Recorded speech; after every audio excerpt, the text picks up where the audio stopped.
अस्सलाम वालेकुम नाज़रीन, आपका मेज़बान अरशद चौधरी आज एक दफ़ा फिर नए प्रोग्राम के साथ हाज़िर खिदमत है। मेरे साथ इंतहाई काबिल एहतराम मोहतरम मुफ्ती मोहम्मद ज़फ़रुल्लाह शाकिर साहब मौजूद है। इनसे आज जो मेरी काफ़ी बंदों ने व्हाट्सएप पे कमेंट्स पे मैसेज किए कि नूरे बसीरत जो आपने नाम रखा है, इसका मतलब क्या है? इस बारे में कुछ बताइएगा। तो मेरे साथ बैठे हुए हैं, इनसे आपकी मुलाकात तो ऑलरेडी होती रहती है, लेकिन नूरे बसीरत के हवाले से ये मुझे बताइए। अस्सलाम वालेकुम। वालेकुम सलाम रहमतुल्लाह।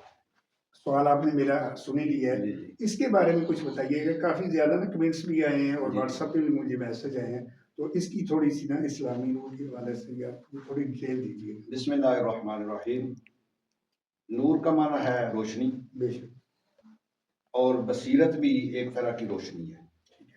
सिर्फ उसमें फ़र्क ये है कि नूर कहते हैं आंखों की रोशनी को, ठीक हो गया। और बसीरत कहते हैं दिल की रोशनी को। अगर इसी के साथ मिलता जुलता लफ्ज़ हम आंखों के लिए या नूर के लिए इस्तेमाल करें तो वो बसारत बनता है। ठीक हो गया। आम रोज़मर्रा गुफ्तगू में बोला जाता है कि जी फलां बंदा बसारत से महरूम हो गया। हाँ, बिल्कुल बिल्कुल ठीक है जी। तो बसारत का मतलब क्या है? बेनाई, देना। आंखों का नूर। ठीक हो गया। ये जो बसीरत का लफ्ज़ है ना, ये हुजूर मुजद्दिद अल-अफ़सानी शेख अहमद सरहदी रहमतुल्लाह अलैह ने कसरत के साथ मकतूबात शरीफ के अंदर इस्तेमाल किया है। और ये जो बसीरत है मतलब शॉर्ट कि ये दिल का नूर है। दिल का नूर, आंखों की बिनाई वो बसारत कहलाती है, बिल्कुल। और दिल की आंखें अगर अल्लाह अता कर दे तो वो बसीरत कहलाती है। तो ये जो प्रोग्राम है नूरे बसीरत, ठीक है। हमने कोशिश की है कि लोगों को उस नूर के साथ साथ इनके दिल का नूर भी इन्हें मुहैया किया जाए, क्या बात। यानी इनको दिल की बेनाई दी जाए, या यूं कह लें कि इनके दिल को देखने वाला बनाया जाए। और जब दिल देखने वाला बनता है ना, तो फिर बंदा बैठता फर्श पे है, बातें अर्श की करता है। बेशक, इसमें कोई शक वाली बात नहीं है। ठीक है जी। फिर उसके लिए फासले, बोझ, दूरी, हिजाब, मुसाफतें ये सिमट जाती हैं। और हमारी इस्लामी तारीख के अंदर तसव्वुफ के हवाले से कई सारी ऐसी, और सहाबाए किराम के अदवार में ऐसी मिसालें मौजूद हैं। मसलन एक मिसाल अर्ज कर देता हूँ।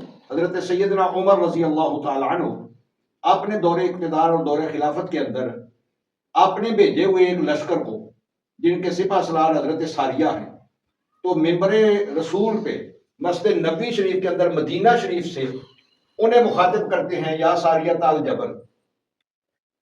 मदीने से नहामद का मकाम जो फासला है वो तकरीबन 1500 किलोमीटर है, 1500 मील है।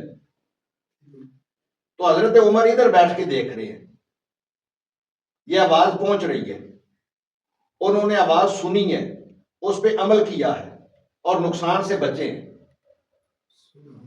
ठीक है जी। तो ये क्या है? ये वो बसीरत है जिसकी वजह से वो मदीने में मस्जिद नबी के मिंबर पे बैठ के अपने भेजे हुए उस काफिले को और सिपा सलार को और अपने उस लश्कर को मुआयना फरमा रहे। अब वहां को उस वक्त कोई ऐसा टावर कम्युनिकेशन तो नहीं था, कोई वीडियो कॉल तो नहीं चल रही थी। ये जो आज की टेक्नोलॉजी है ये उस वक्त मौजूद नहीं थी। ठीक है जी। तो ये वो बसीरत ही काम कर रही थी। तो इसलिए जिस वक्त, और मैं ये बसीरत आती कहां से है, क्योंकि इसका ताल्लुक है दिल के साथ। और जिस वक्त दिल को हम कीना से, बुग़्ज़ से, निफाक से, हवस से, हिरस से, बददियानती से, झूठ से, इन अलाइशों से पाक करेंगे ना, तो फिर ये दिल अल्लाह रब्बुल आलमीन का अर्श बनता है। वो अल्लाह जो कायनात की वुसअतों में नहीं समाता, वो एक हथेली पे रखे जाने वाले दिल के कहता है ये मेरा मस्कन है, लेकिन शर्त ये है कि इसको मेरे शायान शान बना तो सही ना, मैंने बसेरा करना है इसमें। देखिए ना, ये बात हमें समझ आती है कि हम गंदे बर्तन में दूध नहीं डालते, खाने वाली चीज गंदे बर्तन में नहीं डालते, पहले धोते हैं फिर डालते हैं। तो वो तो अहकामुल हाकिमीन है। जब हमने उसको अपने दिल में बसाना है تو پھر اس دل کو ان علائشوں سے پاک کرنا ہوگا.